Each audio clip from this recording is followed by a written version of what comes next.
தமிழக பாரதிய ஜனதா தலைவர் நயினார் நாகேந்திரனின் அறிக்கை. இத்தனை நாட்கள் உறக்கத்தில் இருந்தீர்களா முதல்வர் அவர்களே?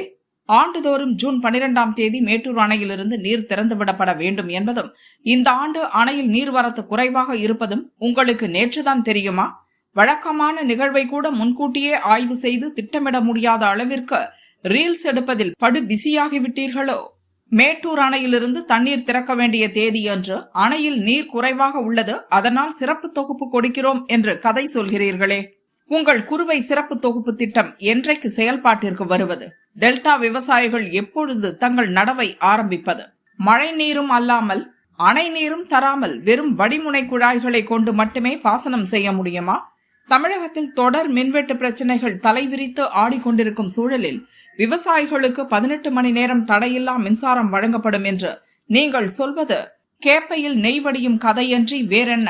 முதல்வரின் நிர்வாக அலட்சியத்தால் பாதிக்கப்பட்ட குறுவை விவசாயிகளுக்கு தகுந்த இழப்பீடுகளை ஏக்கர் வீதம் கணக்கிட்டு தமிழக அரசு வழங்க வேண்டும் என நயினார் நாகேந்திரன் வலியுறுத்தியுள்ளார்.